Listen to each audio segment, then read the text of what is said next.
الحمدللہ رب العالمین والصلاة والسلام علی نبینا محمد وعلی آلہ وصحبہ اجمعین اما بعد۔ عزیز طلباء، تو صحیح بخاری کی 7 نمبر کی حدیث ہم پڑھ رہے تھے، جو عبداللہ بن عباس رضی اللہ تعالیٰ عنہما کی روایت ہے ابو سفیان رضی اللہ تعالیٰ عنہ سے۔ روایت کی لمبی روایت ہے جس میں ہرقل کا واقعہ بیان کیا گیا ہے، اور اس میں سے کچھ باتیں رہ گئی تھیں اور کچھ مسائل بھی ہیں، ان کو انشاءاللہ آج کی درس میں بیان کیا جائے گا۔ تو ہم یہاں پر پہنچ چکے تھے۔ فقال یا معشر الروم هل لكم في الفلاح والرشد وأن يثبت ملككم فتبايعوا هذا النبي فحاسوا حيثة حمر الوحش إلى الأبواب۔ یہی ہے، یہاں تک بات ہو چکی تھی کہ نہیں؟ ہاں مشائخ، ہاں اچھا۔ ثم كتب هرقل إلى صاحب له برومیہ، یعنی ہرقل نے اس کے بعد پورا واقعہ آپ جانتے ہیں، یہاں تک بات ہو چکی تھی کہ ہرقل نے جو اس کے بعد لکھا خط بھیجا رومیہ میں، یعنی رومیہ نامی شہر میں جو اس کا ایک ساتھی تھا، ایک دوست تھا، اس کو اس کے نام خط لکھا۔ وَكَانَ نَظِيرَهُ فِي الْعِلْمِ، اور علم نجوم میں، یعنی علم میں جس طرح سے یہ بہت بڑا عالم تھا، اسی طرح سے وہ بھی، اس کا ساتھی بھی بہت بڑا عالم تھا اسی کے مثل۔ وَسَارَ هِرَقْلُ إِلَى حِمْص، اور ہرقل پھر وہاں سے یعنی حمص کے لیے روانہ ہو گیا۔ کہاں سے؟ ایلیا سے۔ فَلَمْ يَرِمْ حِمْصَ حَتَّى أَتَاهُ كِتَابٌ مِّن صَاحِبِهِ، اور وہ بھی حمص ہی میں تھا، یعنی وہاں سے روانہ نہیں ہوا تھا۔ فَلَمْ يَرِمْ حِمْصَ حَتَّى أَتَاهُ كِتَابٌ مِّن صَاحِبِهِ، یہ معنی یہاں پر نہیں ہے کہ وہ حمص نہیں پہنچا تھا۔ لم يصل حمص حتى أتاه كتاب من صاحبه، یعنی وسار هرقل إلى حمص فلم يرم أي لم يبرح حمص حتى أتاه كتاب من صاحبه يوافق رأي هرقل على خروج النبي صلی اللہ علیہ وسلم وأنه نبی۔ تو اس کے ساتھی کا خط اس کے پاس آیا جس میں وہ ہرقل کی موافقت کر رہا تھا نبی کریم صلی اللہ علیہ وسلم کی خروج، اور یہ کہ وہ نبی، یعنی نبی کریم صلی اللہ علیہ وسلم کا ظہور ہو چکا ہے، آپ کا غلبہ ہو چکا ہے، اور یہ کہ آپ نبی ہیں۔ وہ بھی ستاروں کو دیکھ کر کے، ستارے میں غور فکر کر کے اس نے بھی یہی بات بتائی۔ فَأَذِنَ هِرَقْلُ لِعُظَمَاءِ الرُّومِ فِي تَذْكَرَةٍ لَهُ بِحِمْصَ، تو ہرقل نے روم کے جو عظماء تھے، جو سردار تھے، اس کے وزراء تھے، بڑے بڑے لوگوں کو حکم دیا ایک محل میں جمع ہونے کے لیے۔ میں نے بتایا تھا تذکرہ کے معنی ایسا محل جس کے ارد گرد بہت سارے گھر ہوتے ہیں۔ تو حمص کے اندر، یعنی حمص کے اندر اس نے علماء روم کو طلب کیا، بلایا ایک محل کے اندر۔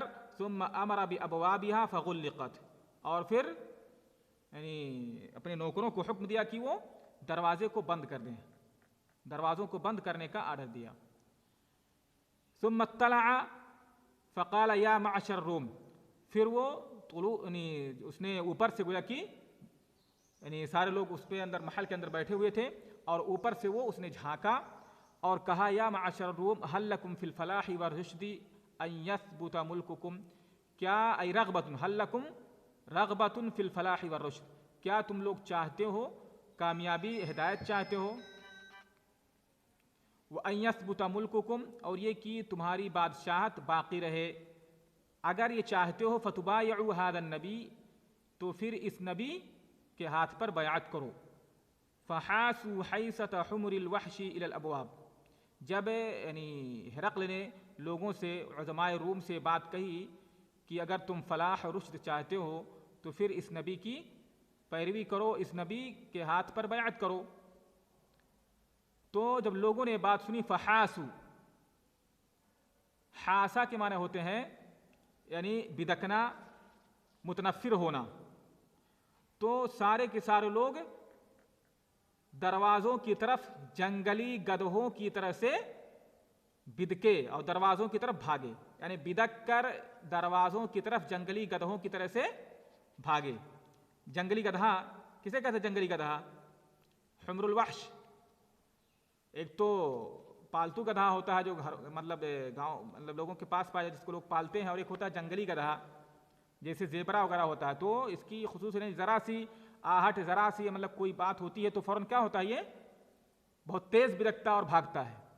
تو کہا گیا کہ یہ لوگ یعنی ہرقل کی بات سن کر کے فوراً متنفر ہو گئے اور جنگلی گدھوں کی بدکنے کی طرح سے دروازوں کی طرف بھاگے بدک کر کے. فوجدوها قد غلقت، لیکن دروازوں کے پاس پہنچتے ہیں تو کیا دیکھتے ہیں کہ سارے دروازے بند ہیں. فلما رأى هرقل نفرتهم وأيس من الإيمان قال ردوهم علي. جب ہرقل نے دیکھا کہ ان کے اس نفرت کو دیکھا کہ وہ لوگ اس بات کو نہیں مانیں گے اور ان کے ایمان سے مایوس ہو گیا کہ لوگ ایمان نہیں لائیں گے. قال ردوهم علی. مشائخ آپ لوگ میوٹ کر لیں کیونکہ آواز بہت زیادہ آ رہی ہے. قال ردوهم علی، کہا کہ ان کو میرے پاس واپس لے کر کے آؤ، یعنی سب کو بلایا کہ سب لوگ واپس آ جائیں اور سارے لوگوں کو پھر سے واپس بلایا. وقال انی قلت مقالتی آنفا اختبر بها شدتکم. اب دیکھیے یہاں پر ہرقل کی جو چال ہے کس طرح سے سیاست کر رہا ہے. یہاں پہ کہا کہ ابھی جو میں نے ابھی بات کہی تھی، انی قلت مقالتی آنفا، ابھی میں نے جو اپنی بات کہی تھی، اختبر بها شدتکم علی دینکم، اس کے ذریعہ میں تمہارا امتحان لے رہا تھا کہ تم اپنے دین پر کس قدر پختے ہو، دین کے تعلق سے تم کتنے سچے اور پکے ہو. اس کے ذریعہ میں یہ دیکھنا چاہتا تھا کہ تم اپنے دین پر کتنے پکے ہو. تو میں نے یہ دیکھ لیا. فقد رأیت، تو میں نے یہ دیکھ لیا، یعنی یہ کہا کہ میں دیکھنا چاہتا تھا کہیں ایسا تو نہیں کہ کوئی بھی آ کر کے اس طرح سے تمہارے دین کے بارے میں کچھ کہے یا تمہیں ورغلائے تو تم فوراً اپنے دین کو چھوڑ دو گے. یہی میں دیکھنا چاہتا ہوں. میں نے دیکھ لیا کہ آپ لوگ اپنے دین پر بہت پکے ہیں. فسجدوا له ورضوا عنه، تو سارے لوگوں نے ہرقل کا سجدہ کیا اور اس سے راضی ہو گئے. یعنی جو سردار تھے، وزراء تھے، بڑے بڑے عظماء تھے. اب یعنی یہ کیوں اس بات کہی؟ جب اس نے دیکھا کہ لوگ نہیں مان رہے ہیں تو پھر اس نے ایک سیاست یہاں پر کھیلی اور ایک چال چلی اور کہا کہ اس لیے کیونکہ اسی لیے اس نے پہلے دروازہ بند کر دیا تھا اور دیکھنا چاہتا تھا کہ لوگوں کی رائے کیا ہے. ٹھیک ہے، تو جب دیکھا کہ لوگ نہیں مان رہے ہیں تو پھر اور لوگ ان کے ایمان سے مایوس ہو گیا تو پھر اس نے یہ چال چلی اور کہا کہ میرا مقصد یہ تھا. فکان ذالک آخر شأن ہرقل، تو یہ ہرقل کا یہ آخری معاملہ تھا، یعنی گویا کہ وہ اس نے دنیا کو اسلام پر آخرت پر ترجیح دی، دنیا کو آخرت پر ترجیح دی اور اپنے ملک کو ترجیح دی اسلام پر، بادشاہت کو ترجیح دی اسلام پر. تو ہرقل کا یہی معاملہ رہا اور ایمان نہیں لایا. قال ابو عبداللہ رواہ صالح بن کیسان ویونس ومعمر عن الزہری. اس واقعے کو امام زہری سے صالح بن کیسان نے، یعنی پوری جو حدیث ہے، اور یونس اور معمر وغیرہ نے بھی روایت کیا ہے. کیونکہ جو روایت ہے یہاں پر زہری سے جو روایت کرنے والے ہیں شعیب، تو شعیب امام زہری سے روایت کرنے میں تنہا نہیں ہے، منفرد نہیں ہے، بلکہ شعیب کی متابعت کی ہے، موافقت کی ہے امام زہری سے روایت کرنے میں صالح بن کیسان نے، یونس نے اور معمر بن راشد ازدی وغیرہ نے. اب ہم پھر لوٹتے ہیں حدیث کی طرف. کچھ مسائل ہیں اس حدیث میں اور کچھ اشکالات ہیں، ان کو بیان کریں گے انشاءاللہ. ٹھیک ہے مشائخ، یہاں تک بات واضح ہے. اب یہاں پر ایک سوال یہ ہے کہ اللہ کے رسول صلی اللہ علیہ وسلم نے دحیہ کلبی کو جو خط دے کر کے بھیجا تھا تو کس کے نام خط دیا تھا اللہ کے رسول نے؟ خط کس کے نام لکھا تھا؟ اللہ کے رسول صلی اللہ علیہ وسلم نے خط کس کے نام لکھا تھا؟ من محمد عبد اللہ ورسولہ الی ہرقل عظیم الروم. یعنی یہ خط محمد جو اللہ کے بندے اور اس کے رسول ہیں ان کی جانب سے ہے، ہرقل جو روم کا بادشاہ اس کے نام، یعنی روم کے بادشاہ ہرقل کے نام یہ خط ہے محمد بن عبداللہ کی طرف سے. محمد جو اللہ کے بندے اور اس کے رسول ہیں ان کی جانب سے. ٹھیک ہے، تو خط کس کے نام تھا اور اللہ کے رسول نے کس کو بھجوایا خط یہاں پر؟ ہرقل کے نام بھجوایا خط. لیکن دحیہ کلبی نے کس کو خط دیا؟ اس میں ثم دعا بکتاب رسول اللہ صلی اللہ علیہ وسلم الذي بعث به مع دحیة الکلب الى عظیم بصرى فدفعه عظیم بصرى الى ہرقل، نے دحیہ کلبی کو دے کر کے اللہ کے رسول نے خط بھیجا تھا عظیم بصرہ کے پاس، اور بصرہ کے عظیم نے بادشاہ نے جو بصرہ کا امیر تھا اس نے ہرقل کو روانہ کیا۔ تو کیا وجہ تھی اللہ کے رسول صلی اللہ علیہ وسلم نے خط دحیہ کلبی کو دے کر کے ڈائریکٹ ہرقل کے پاس کیوں نہیں بھیجا؟ کیا دحیہ کلبی راستہ نہیں جانتے تھے یا وہاں تک پہنچ نہیں سکتے تھے؟ ہے یہ اشکال کہ نہیں اشکال ہے یہ؟ یعنی اللہ دحیہ کلبی کو اللہ کے رسول نے خط دیا، ہرقل کے نام آپ نے خط لکھا، تو اسے عظیم بصرہ کے پاس کیوں بھیجوایا آپ نے؟ یا دحیہ کلبی عظیم بصرہ کے پاس کیوں لے گئے؟ کیا وہ راستہ نہیں جانتے تھے؟ کیا کوئی اور بات تھی؟ یا ہرقل کے پاس نہیں پہنچ سکتے تھے؟ یہ اشکال ہے۔ تو اس کا جواب یہ ہے مشائخ، کیونکہ عربوں کا یہ طریقہ تھا اس وقت جو ہے، اس زمانے میں عربوں کی دو یعنی حکومتیں تھیں۔ ایک تو یہ یعنی جو بصرہ جو ہے غسان کا جو بادشاہ ہوا کرتا تھا، ٹھیک ہے، ملک غسان، ٹھیک ہے، اور ایک ہیرا کا بادشاہ تھا، اور یہ عربوں کی حکومت تھی۔ اور اس وقت زمانے میں یہ طریقہ تھا کہ عرب کے لوگ جیسے روم کی جانب، ٹھیک ہے، ادھر غسان کا بادشاہ ہوتا تھا جو عربوں کا بادشاہ تھا، ٹھیک ہے، اور جو غسان کا بادشاہ تھا وہی اسی نے بھیجا تھا ایک شخص کو جو اللہ کے رسول صلی اللہ علیہ وسلم کا خط لے کر کے آیا تھا، جس کا تذکرہ آگے ہے پڑھ چکے ہیں۔ اور ادھر ہیرا کے پاس قریب ایک بادشاہ ہوا کرتا جو فارس کے قریب تھا، یعنی فارس کے سرحد پر اس کی سرحد ملتی تھی۔ اور ادھر روم کی طرف جو ہے، یعنی شام کی طرف جو یہ بصرہ ہے یا غسان کے بادشاہ ہوا کرتے تھے۔ اب اگر عرب والوں کو یعنی کوئی خط وغیرہ بھیجنا ہوتا تھا یا ان کا کوئی معاملہ ہوتا تھا، روم کے بادشاہ جو ہوا کرتے تھے ان سے اگر کوئی بات کرنی ہوتی تھی یا ان کو کوئی خط دینا ہوتا تھا، یا اسی طرح فارس کے جو بادشاہ ہوا کرتے تھے ان سے ان کا کوئی معاملہ ہوتا تھا، تو کس کے طریق سے ملتے تھے یا کس کے واسطے سے بات ہوتی تھی یا خطوط بھیجتے تھے؟ جو عرب کے بادشاہ ہوا کرتے پہلے ان کے پاس بھیجتے، وہ جو عرب کے بادشاہ ہوا کرتے تھے وہ اس خط کو یا اس معاملے کو روم کے یا فارس کے بادشاہوں تک پہنچاتے تھے، ٹھیک ہے۔ تو وہی طریقہ اپناتے ہوئے اللہ کے رسول صلی اللہ علیہ وسلم نے وہ بصرہ کے بادشاہ کے پاس بھیجا، اور اس نے پھر اس خط کو ہرقل کے نام روانہ کیا، ٹھیک ہے۔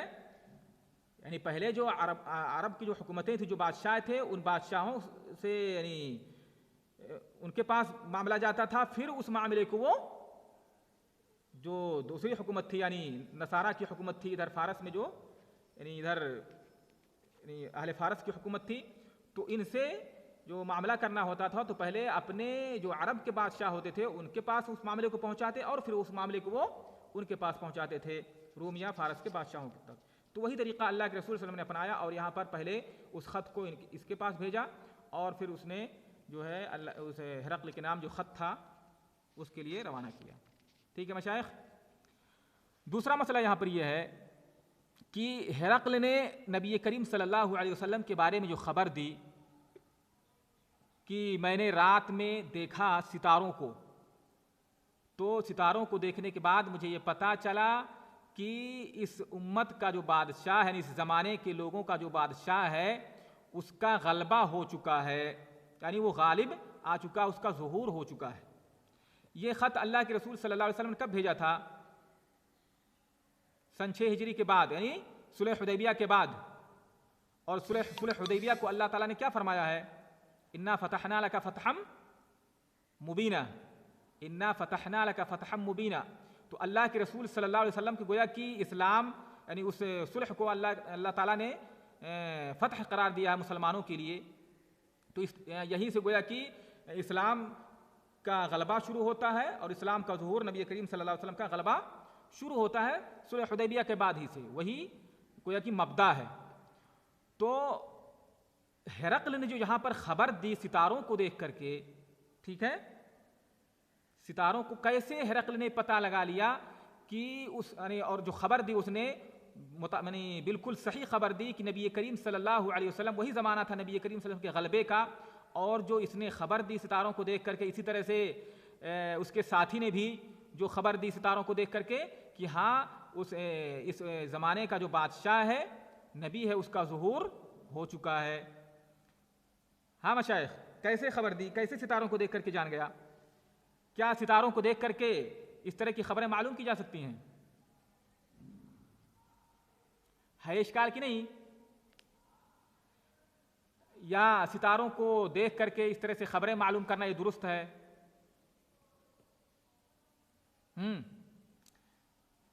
یا علم نجوم کے ذریعہ سے اس طرح کی خبریں معلوم کی جا سکتی ہیں؟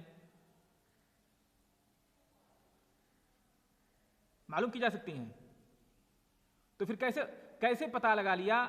مطلب ہرقل نے، جو کہ نجومی تھا ایک، ٹھیک ہے، کاہن بھی تھا۔ کاہن اور نجومی کیا فرق ہوتا ہے؟ کاہن وہ ہوتا ہے جو شیاطین کی مدد سے غیب کی خبریں دیتے ہیں۔ شیاطین کچھ باتیں آسمان میں جاتے ہیں، جیسا کہ حدیث میں پڑھے ہوں گے آپ لوگ، آسمان میں جاتے ہیں اور کچھ باتیں سن کر کے وہاں سے جو فرشتے باتیں کر رہے ہوتے ہیں، جو کچھ زمین میں ہونے والی ہوتی ہے، تو اور وہ کچھ باتیں سن کر کے ایک دو بات سن لیتے ہیں چپکے سے، چوری سے، اور آ کر کے کاہن کے کانوں میں بات ڈال دیتے ہیں، اور پھر کاہن جو ہے اس کے ساتھ 100 جھوٹ ملا کر کے اور بہت سارے جھوٹ ملا کر کے لوگوں کو بتاتے ہیں ایسا ہونے والا، ایسا ہونے والا ہے، اور پھر وہی ایک بات صحیح ہو جاتی ہے جس کی وجہ سے لوگ کاہنوں پر یقین کرنے لگتے ہیں۔ تو یہ کہانت ہے۔ اور نجوم کیا ہے؟ علم نجوم یعنی ستاروں کی حرکت کو دیکھ کر کے، ستاروں کی نقل و حرکت کو دیکھ کر کے لوگ خبر دیتے ہیں۔ تو پھر کیا یعنی ستاروں کو دیکھ کر کے اس طرح کی خبریں معلوم کی جا سکتی ہیں کہ کس کی وفات ہونے والی ہے، کون مرنے والا ہے، کیا بارش ہونے والی ہے، یا اس طرح سے اس طرح سے کرنا صحیح ہے؟ اچھا ٹھیک ہے، صحیح نہیں ہے تو کیا اس طرح سے اس سے معلوم کیا جا سکتا ہے ساری چیزیں؟ یعنی اگر کوئی شخص اس طرح سے معلوم کرنا چاہے کہ ستارہ جو ہے یہاں نکلا ہوا ہے، یا ستارہ کی یہ حرکت کو دیکھ کر کے بتائے، تو کیا پتہ لگا سکتا ہے کہ کوئی بادشاہ بننے والا ہے، کوئی بادشاہ پیدا ہونے والا ہے، یا کسی بادشاہ کی وفات ہونے والی ہے، یا کسی کو غلبہ حاصل ہونے والا ہے؟ تو دیکھیے اس کا جواب یہ ہے کہ علم نجوم کی 2 قسمیں ہیں، ٹھیک ہے مشائخ؟ علم نجوم کی 2 قسمیں ہیں، ایک ہے علم تأثیر اور ایک ہے علم تسعیر۔ سارا اسیروں کے معنی چلنا ہوتا ہے، اور تأثیر معنی اثر ڈالنا، ٹھیک ہے، اثر سے ہے تأثیر۔ تو ایک ہے علم تأثیر اور ایک ہے علم تسعیر۔ تو علم تسعیر یہ صحیح ہے، اس کا سیکھنا آپ سیکھ سکتے ہیں، اس کو سیکھ سکتے ہیں، اس کے ذریعہ سے چیزیں معلوم کر سکتے ہیں، لیکن علم تأثیر جو ہے یہ حرام ہے۔ اور علم تأثیر یہ ہے کہ کوئی شخص یہ اعتقاد رکھے کہ ان ستاروں کا اثر ہوتا ہے، یعنی مثلا کوئی ستارہ کہیں سے اگر منتقل ہوا تو اس کی وجہ سے اس کا اثر زمین میں پڑتا ہے، یا ستارے یہ مؤثر ہیں بارش کے نزول کے لیے، کسی کی وفات کے لیے، کسی کے غلبے کے لیے، ٹھیک ہے، اور کسی کے مغلوب ہونے کے لیے، گویا کہ ان کا اثر ہوتا ہے۔ تو ایسا کچھ نہیں، ستاروں کا کوئی عمل دخل نہیں ہے، سب کچھ اللہ رب العالمین کے حکم سے ہوتا ہے، اللہ رب العالمین کی مشیت سے ہوتا ہے۔ جیسا کہ لوگ کہتے ہیں کہ فلاں نچھتر کی ہے تو یہ بارش ہوگی، فلاں نچھتر میں آیا ہے، ستاروں کو دیکھ کر کے بتاتے ہیں۔ تو نچھتر وغیرہ جو بتاتے ہیں، ستارہ یہ جو فلاں ستارہ غروب ہوا، فلاں ستارہ طلوع ہوا، یا فلاں ستارہ یہاں پہنچا تو اب اس سے کوئی مصیبت آنے والی ہے، کوئی آفت آنے والی ہے، ستارے کی وجہ سے ایسا ہوتا ہے۔ تو یہ اعتقاد رکھنا کہ ستارے یہ مؤثر ہیں اور ان کا اثر ہوتا ہے ان چیزوں میں، یہ کیا، یہ حرام ہے، اور اس کا سیکھنا بھی کیا ہے، حرام ہے۔ حقیقت یہ ہے کہ ستاروں کا کوئی اثر نہیں ہے، کوئی عمل دخل نہیں ہوتا ہے۔ اور علم تسعیر کیا ہے؟ علم تسعیر یہ ہے کہ ستاروں کی نقل و حرکت سے آپ یہ معلوم کریں، اوقات وغیرہ معلوم کریں۔ جیسے لوگ رات میں معلوم کرتے ہیں یہ ستارہ یہاں پہ نکلا ہوا ہے تو گویا کہ یہ فلاں وقت ہو گیا، سحری بنانے کا وقت ہو گیا، یا اتنا وقت ہو گیا، یا یہ ستارہ نکل گیا طلوع ہوا، اس کا مطلب صبح ہونے والی ہے، ٹھیک ہے، یا یہ ستارہ اس طرف ہے تو یہ پورب ہے یا پچھم ہے، یا یہ شمال ہے یا جنوب ہے، اس طرح سے سمت وغیرہ معلوم کرتے ہیں، اور یعنی وقت وغیرہ معلوم کرتے ہیں لوگ۔ تو یہ علم تسعیر ہے کہ ستاروں کی کے چلنے سے، ستاروں کے طلوع ہونے سے یا اس کے غروب ہونے سے وقت معلوم کیا جائے، سمت معلوم کیا جائے، ٹھیک ہے. تو یہ علم جو ہے، اور یہ بھی بہت یعنی ستاروں کی نقل و حرکت سے لوگ پتہ لگا لیتے ہیں کہ یہ ستارہ 1 سال میں نکلتا ہے، یہ ستارہ جو ہے 5 سال کے بعد نکلتا ہے، یہ ستارہ 5 سال کے بعد یا 6 سال کے بعد یا اتنے 100 سال کے بعد ستارہ یہاں سے یہاں پہنچتا ہے. یہ سارے علوم ہیں، ان کا سیکھنا صحیح ہے. تو ہرقل نے، چونکہ ہرقل یہ نصرانی تھا اور اسی طرح اس کے ساتھی بھی اور نصارہ کے علماء میں سے تھے یہ لوگ، ٹھیک ہے، اور بہت بڑا عالم تھا، نجومی تھا، ستاروں کا اس کے پاس علم تھا.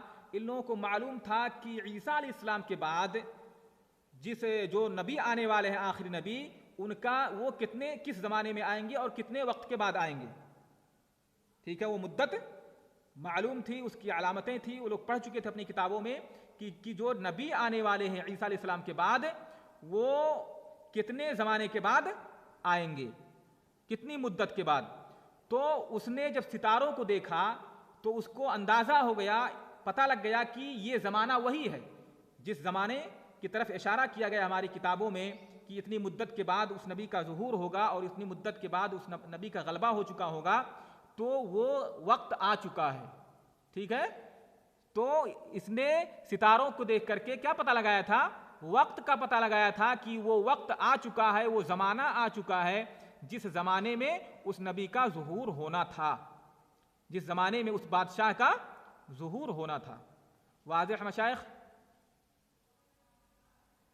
ہاں، تو ہم یہ نہیں کہیں گے کہ علم نجوم کے ذریعے، جو علم تاثیر ہے، یعنی یہ ستاروں کا اثر ہوتا ہے، اس کو دیکھ کر کے انسان پتہ لگا لیتا ہے کہ کیا ہونے والا ہے، غیب کی خبریں جان لیتا ہے. نہیں، جیسے ہم لوگ کیا جانتے ہیں، تھوڑا بہت جانتے ہیں، مثلا کہ ستارہ اگر یہاں سے یعنی اس وقت فلاں ستارہ اگر طلوع ہوتا ہے تو اتنا وقت ہوتا ہے یا صبح ہو جاتی ہے.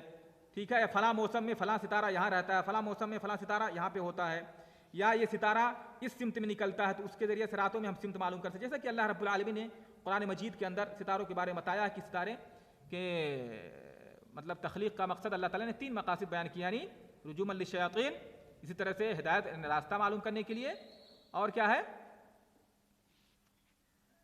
ہاں، زینت للسمان، آسمان کی زینت کے لیے اللہ رب العالمین. اور اس کے بعد اگر اس کے علاوہ کوئی شخص ان تینوں مقاصد کے علاوہ اور کوئی مقصد اس کا ہوتا ہے اور کوئی چیز حاصل کرتا ہے تو گویا کہ وہ گمراہی کے علاوہ اور کچھ نہیں ہے، گمراہی ہے. تو علم تاثیر سیکھنا یہ حرام ہے، اور علم تیسیر، ستاروں کی نقل و حرکت کے ذریعہ سے وقت معلوم کرنا، اوقات کو معلوم کرنا، سمت معلوم کرنا. ٹھیک ہے، جو لوگ ستاروں کے نام جانتے ہیں، کون ستارہ کتنے سال کے بعد، کئی سال کے بعد کچھ ستاروں کا ظہور ہوتا ہے، کوئی ستارہ یعنی کسی سال کے بعد کہیں ہوتا ہے، پھر کئی مدت کے بعد وہ کسی دوسری جگہ پہ ہوتا ہے. تو گویا کہ اسی طرح کی بات وہ لوگ پڑھے تھے، اپنے کتابوں میں پڑھ چکے تھے اپنی کتابوں میں، اور ان کو جب اس نے دیکھا ستاروں میں، اس کو ستاروں کا علم تھا، تو اسے پتہ معلوم ہو گیا کہ یہ ستارہ یہاں پہ پہنچ چکا ہے یا اس ستارہ طلوع ہو چکا ہے. تو گویا کہ جس زمانے کی طرف اشارہ کیا گیا وہ زمانہ آ گیا اور اس نبی کا گویا کہ ظہور ہو چکا ہے، اس بادشاہ کا ظہور ہو چکا. اور اسی وجہ سے اس کو ڈر ہوا کہ ظاہر سی بات ہے جو اس بادشاہ کا ظہور ہو چکا تو پھر ہماری بادشاہت جو ہے باقی نہیں رہے گی، اور وہ غم میں مبتلا ہو گیا تھا. ٹھیک ہے مشائخ. اب ایک مسئلہ اور ہے کہ اس حدیث جو ہم نے لمبی حدیث پڑھی ہے، اس حدیث کا باب بدء الوحی سے کیا تعلق ہے؟ باب کیف کان بدء الوحی الی رسول اللہ صلی اللہ علیہ وسلم، بدء الوحی سے اس حدیث کا کیا تعلق ہے؟ تو اس بارے میں علماء نے کی کئی باتیں ہیں، کہی ہیں علماء نے. اس میں سے ایک بات یہ ہے کہ شروع میں جیسا کہ یعنی ابو سفیان رضی اللہ تعالیٰ عنہ نے بیان کیا، سوال کیا کہ وہ نبی تمہیں کس بات کا حکم دیتے ہیں، تو کیا کہا کہ ہمیں نماز کا، کہا کہ یقول اعبدوا اللہ وحدہ ولا تشرکوا بہ شیئا واترکوا ما یقول آباؤکم. اس سے پہلے کیا ذکر کیا گیا ہے؟ یعنی جو کہا کہ تو یہ شروع میں اللہ کے رسول صلی اللہ علیہ وسلم کی ابتدائی دور کی بات کا اس میں تذکرہ ہے کہ اللہ کے رسول صلی اللہ علیہ وسلم یأمرنا بالصلاۃ والصدق والعفاف والصلۃ. ٹھیک ہے، اس میں ابتدائی دور کے حالات بیان کیے گئے ہیں، اور یہی اور بدء الوحی میں سے اس کا یہی تعلق ہے کہ نبی کریم صلی اللہ علیہ وسلم کے ابتدائی دور کے حالات اس میں بیان کیے گئے ہیں۔ دوسرا تعلق یہ ہے کہ جو آیت کریمہ ہے شروع میں باب کے تحت ترجمے میں جو امام بخاری رحمہ اللہ نے آیت بیان کی کیا ہے، انا اوحینا الیک کما اوحینا الی نوح والنبیین من بعدہ، کہ ہم نے آپ کی طرف وحی ایسے ہی وحی کی ہے جس طرح سے ہم نے آپ سے پہلے نوح کی طرف اور ان کے بعد جو انبیاء تھے ان کی طرف وحی کی تھی۔ اور اس حدیث کے اندر جو خط آپ صلی اللہ علیہ وسلم نے بھیجا تھا، یا اہل الکتاب تعالوا الی کلمۃ سواء بیننا وبینکم الا نعبد الا اللہ ولا نشرک بہ شیئا ولا يتخذ بعضنا بعضا اربابا من دون اللہ، تو اس میں یہ ہے کہ اے اہل کتاب آؤ اس بات کی طرف جو کہ ہمارے تمہارے درمیان یکساں ہے، کیا ہے وہ؟ توحید، یعنی ہم اللہ واحد کی عبادت کریں اور اس کے ساتھ کسی کو شریک نہ کریں۔ تو گویا کہ اس بات کی وحی تمام انبیاء کی طرف کی گئی تھی، اللہ رب العالمین نے جس طرح سے اللہ کے رسول کی طرف اس بات کی وحی کی ہے، یعنی کہ اللہ رب العالمین کی توحید، اس کی وحدانیت، یعنی صرف اللہ کی عبادت کیا جائے اور اس کے ساتھ کسی کو شریک نہ کیا جائے، اسی بات کی وحی اللہ رب العالمین نے تمام انبیاء کی طرف کی تھی۔ نوح اور ان کے بعد جو انبیاء آئے ان کی طرف بھی اللہ رب العالمین نے اسی بات کی وحی کی تھی۔ تو گویا کہ اس آیت کا اور اس آیت کے درمیان یہی تعلق ہے اس حدیث کا، ٹھیک ہے مشائخ۔ تیسری بات یہ ہے کہ ہرقل نے جو نبی کریم صلی اللہ علیہ یعنی چونکہ باب بدء الوحی جو ہے، ٹھیک ہے، اس میں امام بخاری رحمہ اللہ اس کے ذریعہ سے نبی کریم صلی اللہ علیہ وسلم کی نبوت کو ثابت کرنا چاہتے ہیں کہ آپ اللہ کے سچے نبی ہیں، آپ اللہ کے سچے، ہاں مشائخ، تو آپ لوگوں کے ہاں کوئی مسئلہ ہوگا، میں تو ویسے ہی بول رہا ہوں، ادھر سے آواز آ رہی پتہ نہیں کیوں۔ تو کہہ رہا تھا کہ امام بخاری رحمہ اللہ نے چونکہ جو باب قائم کیا ہے، باب سے مقصود کیا ہے؟ نبی کریم صلی اللہ علیہ وسلم کی نبوت کا اثبات، کہ آپ اللہ کے سچے نبی ہیں اور آپ کی طرف اللہ رب العالمین کی جانب سے وحی آتی تھی۔ اور اس واقعے کے اندر بھی ہرقل جو واقعہ ہے، ہرقل نے بھی کے واقعے سے اسی بات کا اثبات ہوتا ہے کہ نہیں، کہ ہرقل نے اپنی کتابوں میں پڑھا تھا، اسی طرح سے اس نے ستاروں کے ذریعہ سے یہ معلوم کیا کہ جس زمانے کی طرف ان کی کتابوں میں جس وقت کا اشارہ کیا گیا ہے وہ وقت ستاروں سے پتہ چلتا ہے کہ وقت آ چکا ہے۔ تو اس سے بھی نبی کریم صلی اللہ علیہ وسلم کے سچے نبی ہونے کا ثبوت ملتا ہے، اس سے بھی اثبات ہوتا ہے کہ آپ اللہ کے سچے نبی ہیں۔ تو دونوں میں یہی مناسبت ہے کہ نہیں؟ واضح مشائخ؟ بدء الوحی کا مقصد نبی کریم صلی اللہ علیہ وسلم کی وحی کی کیفیت بیان کرنے کے ساتھ ساتھ یہ ثابت کرنا ہے کہ آپ اللہ کے سچے نبی ہیں اور آپ کی طرف اللہ رب العالمین کی جانب سے حقیقت میں وحی آتی تھی۔ اور اس واقعے میں بھی یہ ہرقل کے واقعے سے یہی ثابت ہوتا ہے کہ اللہ کے نبی یعنی محمد صلی اللہ علیہ وسلم اللہ کے سچے نبی اور رسول ہیں، آپ کی جانب اللہ تعالیٰ کی طرف سے وحی آتی تھی، ٹھیک ہے مشائخ؟ ہاں ہلو اسماعیل، آفاق، تو واضح ہے، یہاں تک باتیں واضح ہیں، نہیں سمجھ میں آ گیا کہ اس حدیث کا بدء الوحی سے کیا تعلق ہے؟ تین باتیں میں نے بیان کی ہیں، واضح ہے نا؟ ٹھیک ہے، اس کے بعد انشاءاللہ ایک حدیث جو ہے اس باب کی رہ گئی تھی پیچھے، اس کو انشاءاللہ کل پڑھیں گے، پھر اس کے بعد اگلی کتاب شروع کریں گے، ٹھیک ہے؟